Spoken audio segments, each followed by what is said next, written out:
여러분 안녕하세요.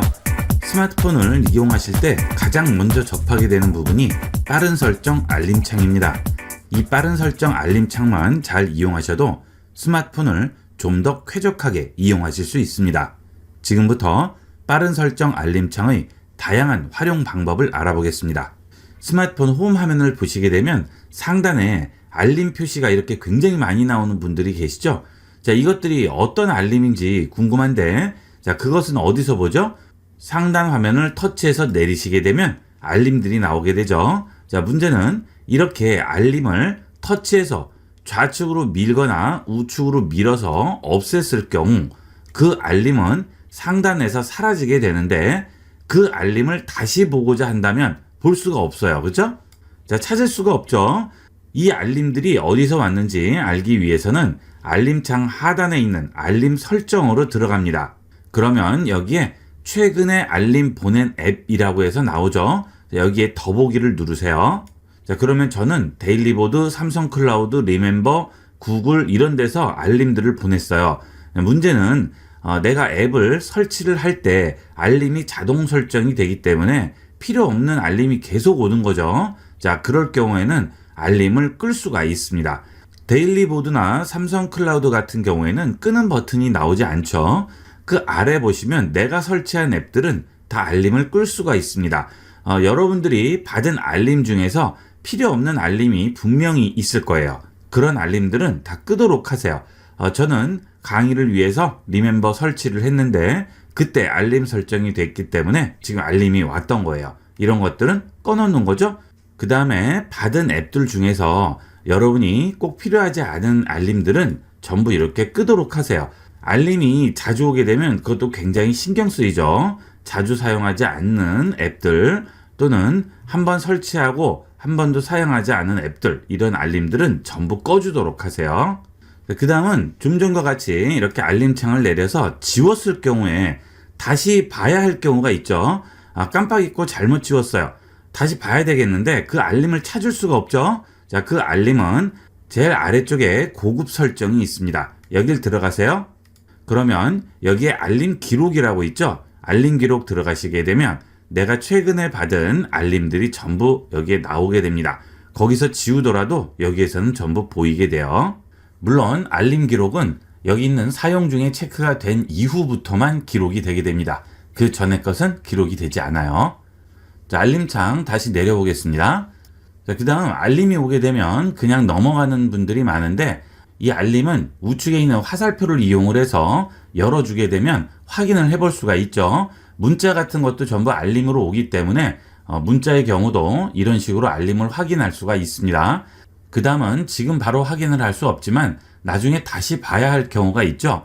자, 그럴 때는 이 알림을 여신 다음에 여기 우측 하단에 보시면 리마인더 버튼이 있어요. 나중에 다시 찾아보고 하지 마시고요. 여기 있는 리마인더 버튼을 누르시게 되면 다시 알림을 표시해 주게 됩니다. 여기 시간이 있죠. 15분부터 2시간까지 있습니다. 원하는 시간 설정한 다음에 저장해 주시면 해당 시간이 지나면 다시 알림이 오게 되겠죠. 그래서 깜빡하고 잊어버리는 경우를 미리 예방을 할 수가 있습니다. 이렇게 알림창만 잘 이용하셔도 훨씬 편리하게 이용을 할 수 있고요. 그 다음은 알림이 많이 쌓이면 정신없죠. 자, 이럴 때는 한꺼번에 지워줄 수 있죠. 우측 하단에 지우기 버튼 누르시면 알림을 한꺼번에 지워줄 수가 있습니다. 그러면 다시 내리더라도 알림이 없어지게 되겠죠. 그 다음 다시 알림창을 내리게 되면 다 없어지진 않네요. 그죠? 자, 여기 있는 알림들은 최근에 온 알림들이 되겠습니다. 오늘 온 알림이 되겠어요. 오늘 온 알림까지 완전히 지우시려면 터치해서 이렇게 좌측이나 우측으로 미셔야 지울 수가 있습니다. 자, 그 다음은 빠른 설정 창을 보도록 하겠습니다. 여러분들이 블루투스로 기기들을 등록을 했을 경우에 해당 기기를 보시기 위해서 블루투스를 누르고 들어가시는데요. 그럴 필요 없이 아래에 있는 기기 제어를 누르시면 이 스마트폰과 연결된 기기들을 전부 한눈에 확인할 수가 있습니다. 자, 눌러서 들어가 볼게요. 이거는 무선 키보드인데요. 제가 이렇게 블루투스로 연결을 해놨어요. 그래서 키보드를 이용을 해서 스마트폰에 글씨를 쓸 수 있는 거죠. 자, 이 블루투스 버튼을 누르시면 바로 연결을 해줄 수 있습니다. 일일이 블루투스 기능을 이용을 해서 들어가실 필요 없이 여기서 간단하게 들어올 수가 있겠죠.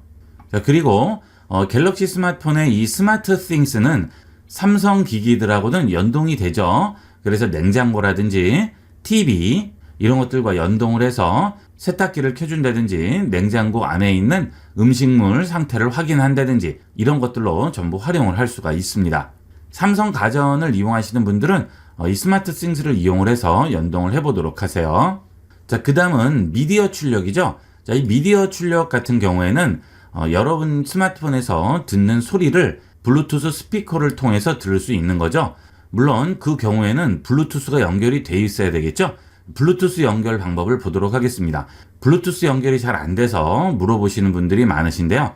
블루투스 연결은 굉장히 간단합니다. 블루투스 연결을 위해서 스마트폰 상단을 아래로 쓸어 내리신 다음 블루투스를 누르고 기다립니다. 그러면 블루투스 연결 창이 나오게 되죠. 자, 이 상태에서 연결할 블루투스 기기 어떤 거든 상관이 없어요. 여기 있는 전원 버튼을 켜줍니다. 자, 그 다음 여기에 블루투스에 아마 불이 들어올 거예요. 어떤 거든 다 마찬가지예요. 블루투스 기기들은 이 블루투스 모양이 다 있습니다. 이 블루투스 모양을 누르고 기다리게 되면 스마트폰에 해당 블루투스 기기가 나오게 되겠어요. 해볼게요. 띵 소리가 났죠. 자, 그 다음 손을 띄게 되면 계속 불이 깜빡이게 되면서 스마트폰에서 그 블루투스를 찾게 되는데요. 이때 찾는 모양이 나와야 됩니다. 빙글빙글 돌아가는 그런 모양들이 보여야 되는데 지금은 아무것도 나오지 않죠? 자, 이때 찾기를 눌러주세요. 그러면 이런 식으로 블루투스 기기를 찾게 돼요. 자, 그러면 아래쪽에 이렇게 연결 가능한 기기라고 나오게 되겠죠. 자, 이때 이 기기를 터치를 해줍니다. 그러면 등록이 되면서 위쪽으로 올라가게 되겠죠. 자, 연결 요청이 나오네요. 등록합니다. 그러면 이제 블루투스 기기 연결이 된 거고요. 스피커에 있는 이 블루투스 모양을 보면 깜빡이던 불이 계속 켜져 있죠. 이게 연결이 된 상태가 되는 거죠. 이 연결 방법은 블루투스 기기와 스마트폰 기종에 상관없이 거의 동일하다고 보시면 되겠습니다. 가끔 이 블루투스 모양이 없는 기기들은 여기는 전원 버튼을 누르고 있는 경우도 있어요. 그런데 거의 99%는 이 블루투스 모양이 있을 거예요. 그래서 이걸 누른 상태에서 기다리면 깜빡이게 되고 그 다음 스마트폰에서 찾기 해서 바로 찾아줄 수가 있습니다. 아니면 찾기를 먼저 한 다음 스마트폰에서 빙글빙글 도는 표시가 나오면서 블루투스 기기를 찾을 때 블루투스 기기의 전원을 켜줘야 되는 것도 있어요. 그 경우는 이 블루투스 모양이 없을 때입니다. 거의 이 방식으로 하면 문제없이 블루투스 기기 연결을 하실 수가 있을 거예요. 이렇게 해서 블루투스 연결을 해줄 수가 있습니다. 자, 한 번 더 내리겠습니다. 그러면 이렇게 빠른 버튼만 나오게 되죠. 여기서 와이파이를 보도록 하겠습니다. 이 와이파이도 설정에서 들어갈 수도 있지만 여기 있는 빠른 버튼을 눌러서 바로 접근할 수도 있죠. 터치하고 기다립니다. 그러면 바로 와이파이 연결창이 나오게 되죠. 자, 여기에 보시면 여러 가지 네트워크들이 나오게 되는데요. 내 주위에 연결 가능한 네트워크들이 많이 있죠. 이 네트워크들이 많을 경우 배터리 소모량과 연결에도 조금은 영향을 주게 됩니다. 그래서 필요 없는 기기일 경우에는 전부 꺼주시는 걸 권해요. 자, 예를 들어서 내가 쓰는 기기가 아니다 할 경우에는 터치하고 들어갑니다. 그리고 자동 연결을 꺼주세요. 이렇게 꺼주게 되면 스마트폰이 알아서 검색하는 것을 미리 막을 수가 있죠. 그래서 조금이라도 속도나 배터리 사용에 영향을 주게 됩니다. 필요 없는 거는 전부 끄도록 하세요. 자동 연결을 꺼주시는 걸 권합니다. 물론 여러분이 사용하는 기기들은 자동 연결을 켜주시는 게 좋겠죠. 편리하죠, 훨씬. 하지만 그렇지 않으면 전부 꺼주도록 하세요. 자, 그 다음은 이걸 모르시는 분들이 많은데요. 지금 인터넷이 연결돼서 사용을 하고 있는데 왠지 좀 느린 것 같아요. 그럴 때는 우측에 있는 톱니바퀴 버튼 누르세요. 자, 그러면 여기에 네트워크 속도라고 나오죠. 이 속도를 보고 확인을 할 수 있습니다. 보통 때 속도를 가끔 확인을 해주시면 평균적인 속도를 여러분이 알 수가 있겠죠. 자, 나는 평균적으로 100에서 120 정도 속도가 나와요. 그런데 어느 날 인터넷을 이용하다 보니까 속도가 좀 느린 것 같습니다. 다시 들어와 봤어요. 그래서 네트워크 속도를 확인했더니 50, 40밖에 안 나옵니다. 그럴 경우에는 06이나 스마트폰에 뭔가 문제가 있을 수 있겠죠. 그러면 바로 통신사에 연락을 해서 속도가 나오지 않는다고 얘기를 해주셔야 되겠죠.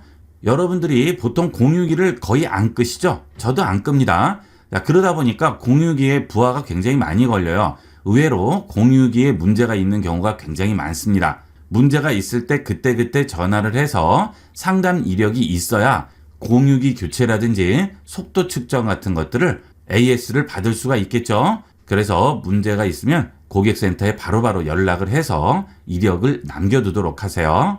네트워크 속도는 꼭 한 2, 3일에 한 번씩은 체크를 해보도록 하세요. 그래서 대충 평균값을 여러분이 알고 계셔야 되겠습니다.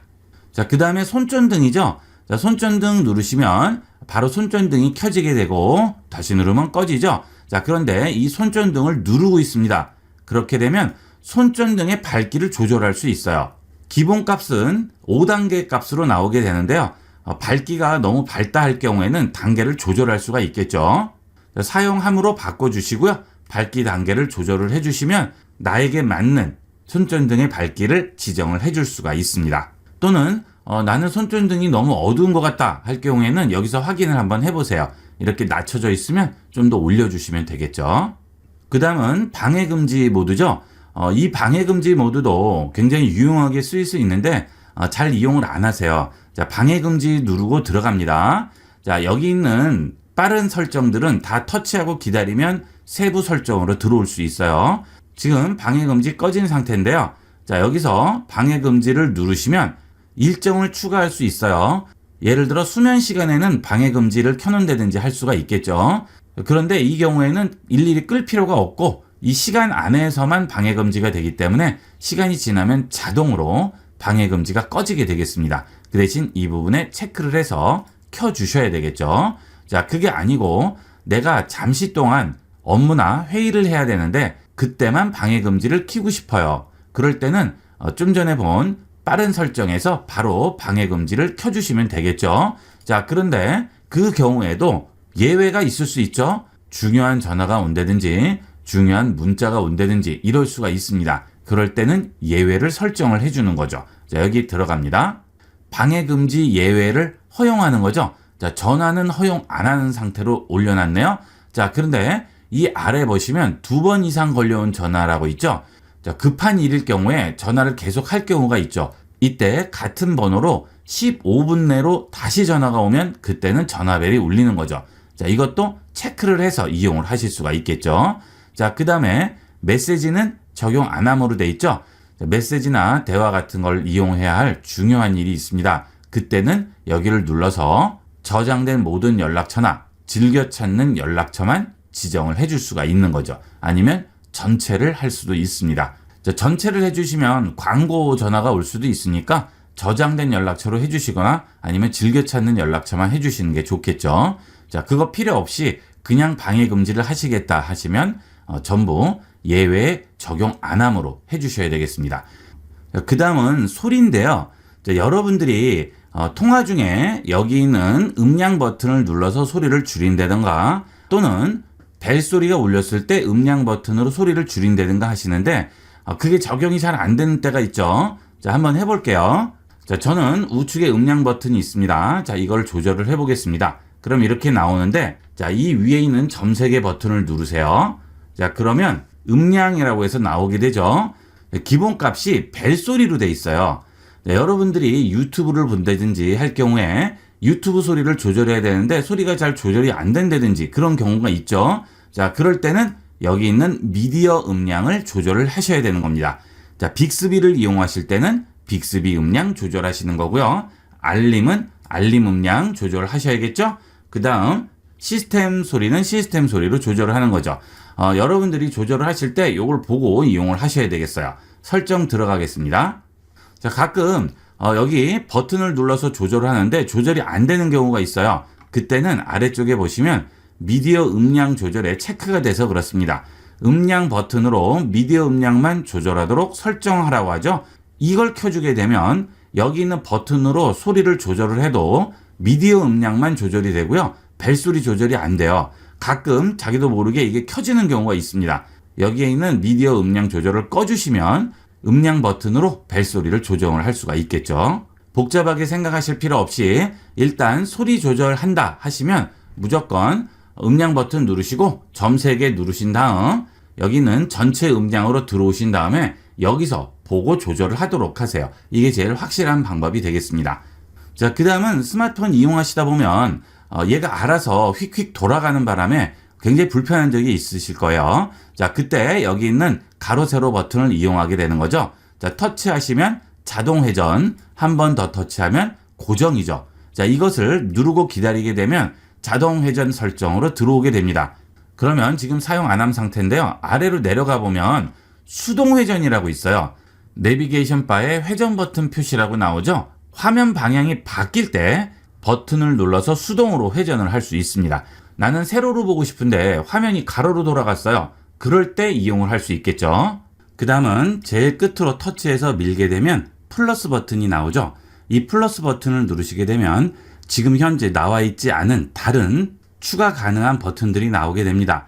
여기서 카메라 사용을 눌러보겠습니다. 자, 그 다음 드래그해서 내리죠. 자, 그리고 카메라 사용을 터치해서 꺼보도록 하겠습니다. 그러면 카메라 사용이 차단된다고 나오죠. 앱은 정상적으로 작동하지만 검은 빈 화면에만 접근할 수 있습니다.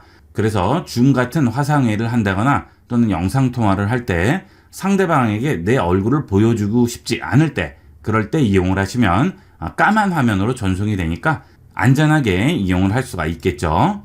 그 다음은 보안 와이파이가 되겠습니다. 외부 공유기에 연결된 상태에서 은행 비밀번호라든지 이런 것들을 입력하시면 왠지 찜찜하죠. 자, 이럴 때 보안 와이파이를 이용하시면 안전하게 이용을 할 수 있습니다. 보안 와이파이 누르고 기다리게 되면 와이파이 설정으로 들어갑니다. 여기 보시면 월간 요금제에 가입하면 1개월 동안 무료 사용할 수 있다고 하는데요. 기본적으로 매월 1메가 정도는 무료로 제공합니다. 금융거래 같은 경우에는 아주 대량의 데이터가 전송되는 것은 아니기 때문에 1메가 정도만 해도 몇 번 정도는 충분히 이용을 할 수 있어요.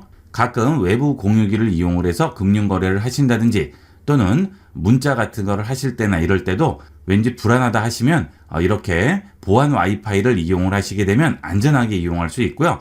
외부에서 중요한 자료나 또는 금융거래를 많이 이용을 하시는 분들은 구독을 해서 이용을 하시는 것도 하나의 방법이 되겠습니다. 사실 외부에서 이용하게 되는 공공 와이파이 같은 것은 굉장히 불안하죠. 누구나 그 공유기에 접속해서 여러분이 사용하는 모든 정보들을 중간에서 가로챌 수가 있습니다. 제일 좋은 방법은 외부에서 공공 와이파이라든지 개인 공유기 같은 것들을 이용을 해서 민감한 정보 같은 것들을 주고받는다든지 이런 것들을 안 하시면 제일 좋겠고요. 부득이하게 하셔야 될 경우에는 이렇게 보안 와이파이를 이용하시면 안전하게 이용을 할 수가 있겠습니다. 보안 와이파이를 이용하지 않으시고요. 와이파이를 아예 끄고 이용을 하시고 데이터로 이용하시면 그런 것은 괜찮겠죠. 이 보안 와이파이를 이용하지 않으시더라도 외부에서 금융거래 같은 것들을 하실 경우에는 이 와이파이를 끄고 데이터 통신을 이용을 하시면 공공 와이파이나 이런 와이파이들에 비해서는 100% 안전하게 이용을 할 수가 있어요. 잘 기억해 놓으셨다가 외부에서 금융거래를 이용을 하실 때는 와이파이 꼭 끄고 이용하도록 하세요. 무심하게 보고 넘기지만 다양한 기능과 설정이 있는 빠른 설정 알림창에 자주 쓰고 중요한 기능들 위주로 알아봤습니다. 많이 활용을 해보도록 하세요. 이번 시간은 여기까지 하도록 하겠습니다. 감사합니다.